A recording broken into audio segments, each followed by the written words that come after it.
Assalamualaikum warahmatullahi wabarakatuh.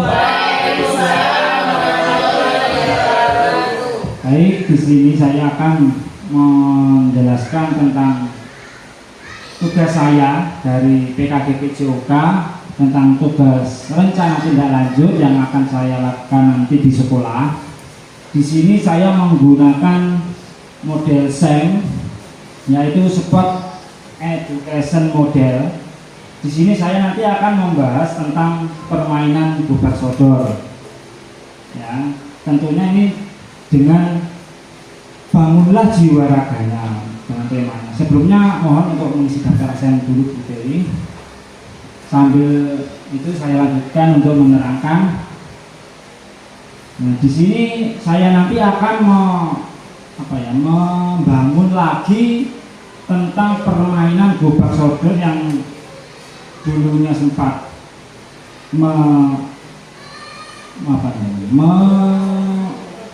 yang sudah mengudara, yang dulunya itu sempat menjadi permainan tren pada zamannya, karena sekarang sudah berganti zaman menjadi permainan ini lebih sering ditinggalkan.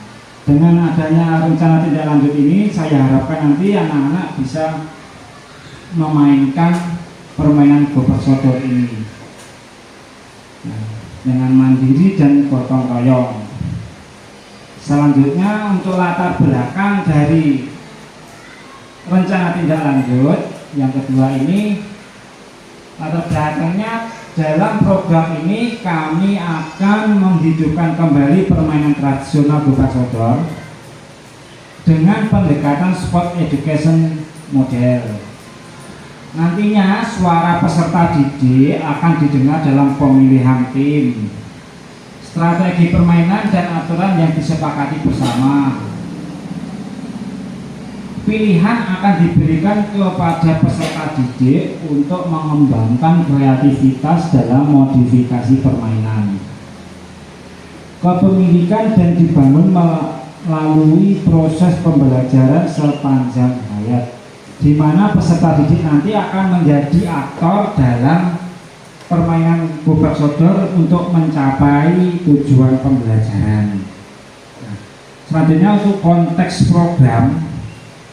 program sekolah kami yang terletak di SDN Purwodadi 1 ini memiliki budaya yang kental permainan gobak sodor, permainan tradisional gobak sodor yang pernah menjadi bagian dari kehidupan sehari-hari. Namun seiring perkembangannya zaman, permainan ini sudah ditinggalkan. Dan melalui pemetaan aset yang telah kami lakukan, kami menemukan potensi besar dalam memanfaatkan lapangan sekolah yang luas dan minat siswa terhadap aktivitas fisik. Nah, di sini saya nanti akan memanfaatkan lapangan yang luas ini di sekolah, dan juga tentunya dengan peserta didik yang banyak yang aktif dalam kegiatan fisik. Nah, selanjutnya untuk kondisi kesenjangan, berdasarkan survei yang kami lakukan, banyak siswa yang lebih tertarik pada permainan digital.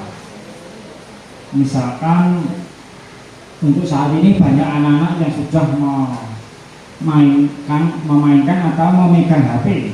Nah, di situ sudah ada banyak game, tapi aktivitas fisiknya itu kurang. Nah, selain itu minat membaca dan aktivitas fisik siswa juga perlu ditingkatkan, karena banyak memegang HP, jadi siswa itu di rumah mungkin untuk membacanya itu kurang. Nah, selanjutnya untuk tujuan program yang akan saya praktekkan nanti, di sini yang pertama untuk meningkatkan minat dan partisipasi siswa dalam aktivitas fisik. Yang kedua, menumbuhkan rasa cinta terhadap permainan tradisional dan budaya bangsa. Selanjutnya yang ketiga, untuk mengembangkan keterampilan sosial, kerjasama, dan sportivitas. Yang keempat, menerapkan nilai-nilai Pancasila dalam kehidupan sehari-hari, khususnya mandiri dan gotong royong. Nah, ini di slide selanjutnya ada capaian dan langkah-langkah. Yang pertama ada tujuan, capaian, dan langkah-langkah. Tujuannya yang pertama untuk meningkatkan minat dan partisipasi dalam aktivitas fisik. Yang kedua tadi menumbuhkan rasa cinta terhadap permainan tradisional dan budaya bangsa. Yang ketiga mengembangkan keterampilan sosial, kerjasama, dan sportivitas. Yang keempat menerapkan nilai-nilai Pancasila dalam kehidupan sehari-hari. Selanjutnya untuk capaiannya nanti kemungkinan sekitar 80% siswa aktif berpartisipasi dalam setiap sesi permainan. Yang kedua, siswa mampu menjelaskan sejarah dan aturan permainan Gobak Sodor. Yang ketiga, siswa mampu bekerja sama dalam tim dan menghargai perbedaan. Yang terakhir, yang keempat, siswa mampu menunjukkan sikap mandiri dan gotong royong dalam kehidupan sehari-hari. Nah, ini langkah-langkah yang dapat saya lakukan nanti saat di lapangan.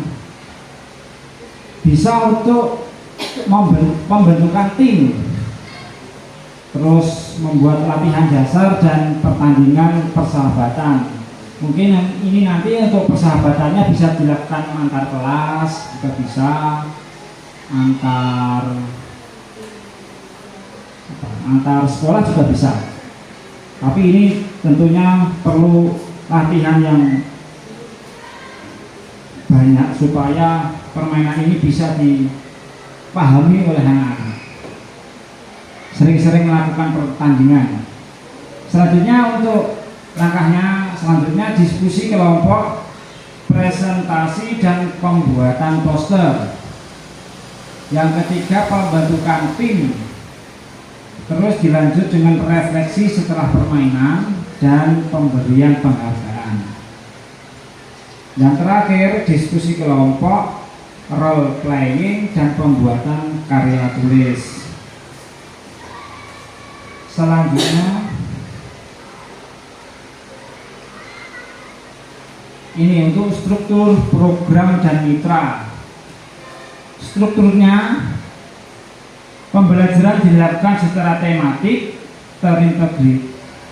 terintegrasi dengan muatan pembelajaran lainnya. Dan mitranya ini bisa guru PJOK, guru kelas, orang tua, dan komunitas sekolah. Itu tadi yang disampaikan tentang antar sekolah tadi. Selanjutnya kapasitas kelas ataupun sekolah. Ini Pak Dwi mengambil contoh kelas atas. Kelas kami memiliki 21 siswa dengan beragam minat dan kemampuan. Guru PJOK memiliki kompetensi dalam mengajarkan permainan tradisional. Sekolah telah menyediakan lapangan yang luas dan berbagai peralatan olahraga yang dapat dimanfaatkan. Contohnya tadi itu yang memiliki lapangan yang luas. Ini untuk selanjutnya rencana evaluasi yang ke-8. Evaluasi akan dilakukan secara berkelanjutan melalui yang pertama ada observasi. Ini mengamati perilaku siswa selama proses pembelajaran atau kegiatan praktek permainan Gobak Sodor tadi. Yang kedua melalui angket, mengumpulkan umpan balik dari siswa, guru, dan orang tua. Dan yang terakhir dokumentasi, yaitu mengumpulkan data berupa foto, video, dan hasil karya siswa. Dan yang terakhir ini kemungkinan tantangan yang akan dihadapi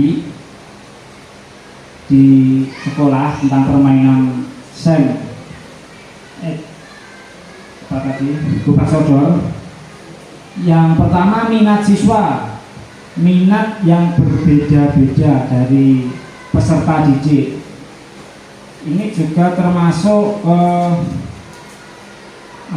kayak studi kasus itu, minatnya siswa dalam permainan itu kurang. Tidak semua siswa itu mampu dan bisa melakukan permainan gobak sodor. Dan yang kedua, keterbatasan waktu pembelajaran yang kegiatan ini mengoptimalkan waktu pembelajaran dengan kegiatan yang menarik. Nah, ini untuk masalah waktu, biasanya ini waktunya dalam pembelajaran olahraga itu karena terbatas, karena 1 minggu itu hanya 1 kali, mungkin ini juga menjadi terkendala dalam pembelajaran olahraga. Selanjutnya untuk kondisi cuaca yang tidak mendukung ya. Untuk terakhir ini karena cuacanya sudah mulai di musim penghujan, ini pandai-pandainya guru untuk mengatur situasi kondisional. Apabila lapangannya itu basah ataupun becek, bagaimana guru harus pintar-pintar mengatur tempat ya. Contohnya di sini bisa menyiapkan alternatif gedung atau di dalam kegiatan indoor ya, di dalam gedung itu tadi, bisa di aula, bisa di gedung. Mungkin itu saja yang dapat saya sampaikan tentang SEM gobak sodor. Mungkin dari Bapak Ibu guru ada yang mau menambahkan atau melengkapi dari apa yang saya sampaikan hari ini tentang SEM gobak sodor. Nah, Bu Seli mungkin mau menambahkan? Iya, terima kasih waktunya.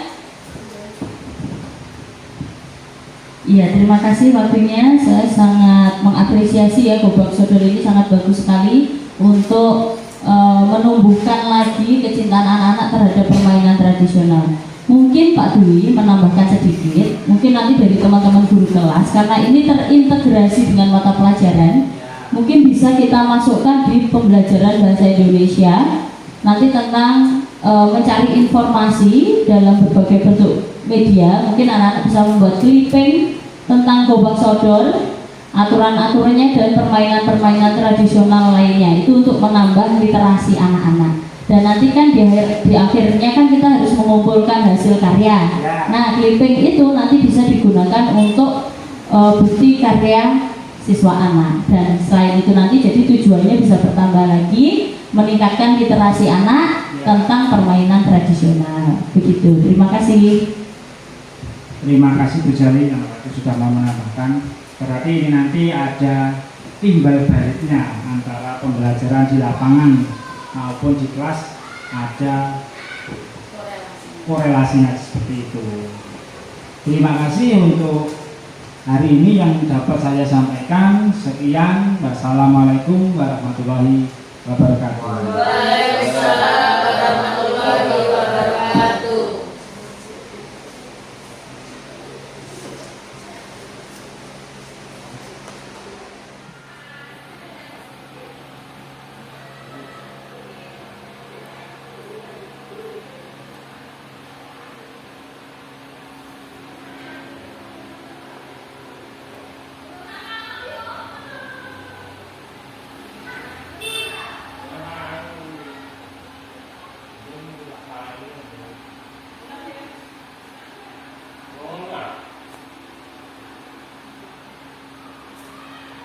Tục là hơi là cái